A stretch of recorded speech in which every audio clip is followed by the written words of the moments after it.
Okay, we're going to introduce the universal law of gravity. But in doing so, I want you to take a moment and just appreciate what early astronomers did to discover these laws we have.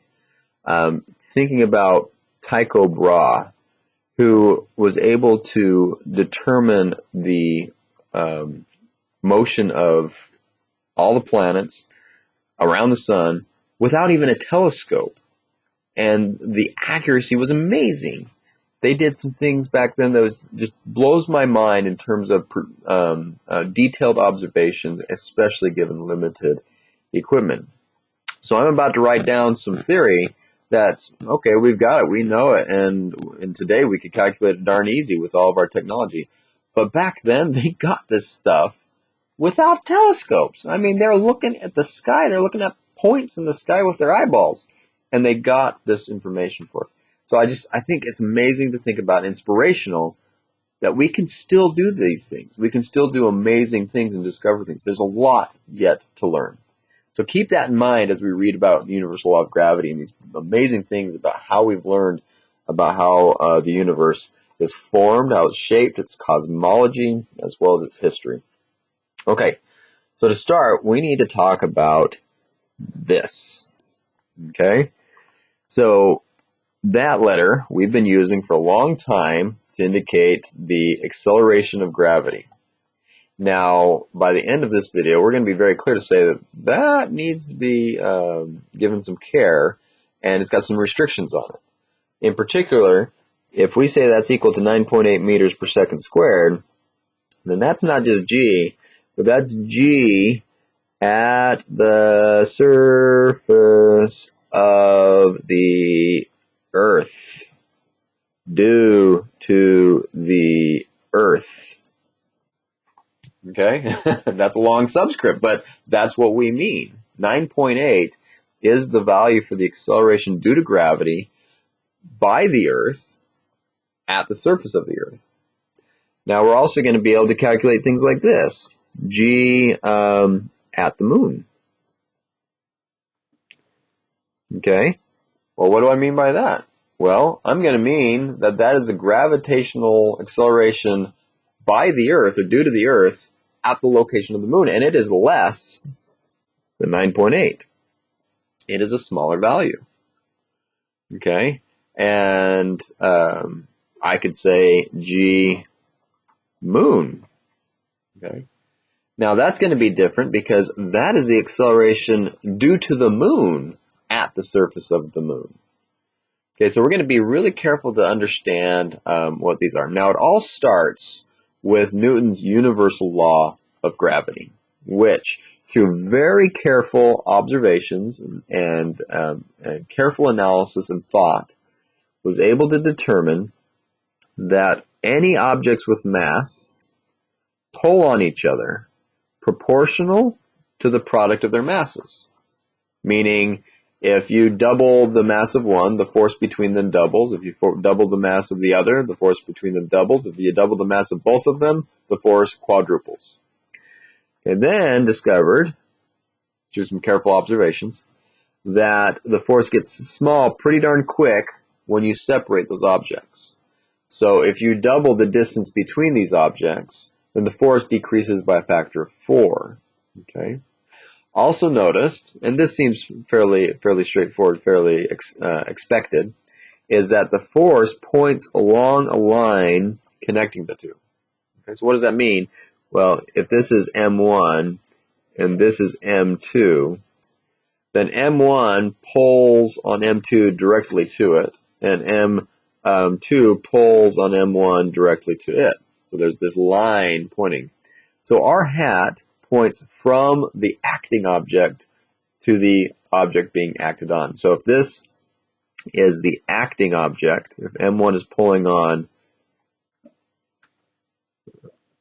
M2, we'd say 1 on 2. It's a force by 1 on 2.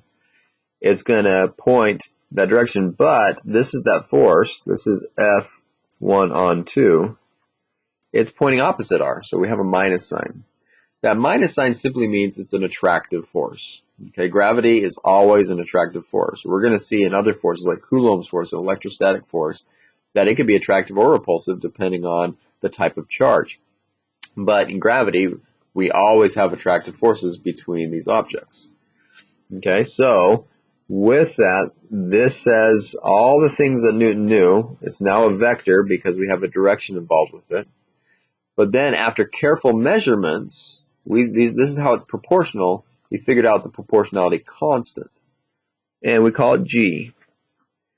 Now that's just a number, and it's universal. It's the universal gravitational constant. Okay?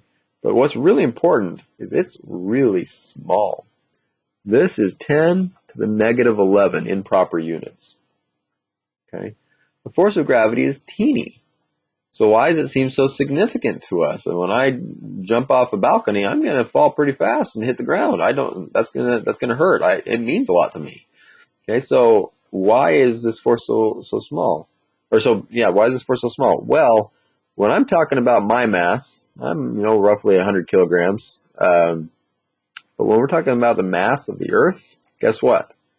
That's 10 to the 24th kilograms. That's a heck of a lot.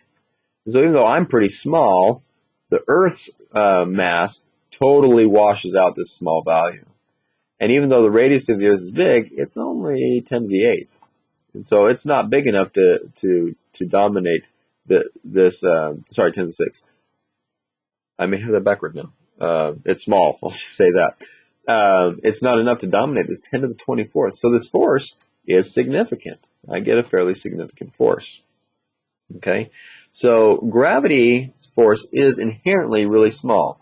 So if it's me standing next to my sweetheart, and we both have a mass, she's got a mass, let's say, of 55, 60 kilograms, and I've got a mass of 100. Okay, if I'm standing next to each other, well, that's not very much to make this to overcome this 10 to the negative 11. And so I don't notice a gravitational attraction between me and my sweetheart. Now, there's other attractions between me and my sweetheart which are far more powerful than this.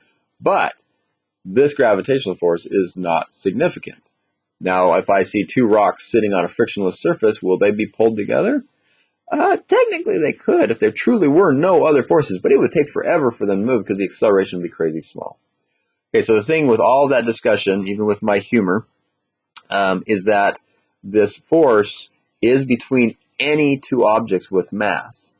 It's just we don't usually have a measurable effect unless one of those objects is of planetary size. It's huge. It's got to be very massive to have a gravitational effect. Okay, so this is the universal law of gravity. You can see inherently that it follows Newton's third law, that for every action there's an equal and opposite reaction. We have action-reaction pairs. If I just flip the role of this and say now F2 acting on 1, well, I just flip these roles, but it doesn't matter. They're just a product. And R becomes negative R because now I'm pointing in the opposite direction, and the negatives cancel, and so I get the same value but opposite direction relative to this first direction. And so this automatically follows Newton's third law, so it's consistent. And again, the beauty is that was determined without telescopes. Just amazing, absolutely amazing stuff. Okay, now in the next video, I'm going to take this universal law of gravity and come back and explain how we can calculate the little g.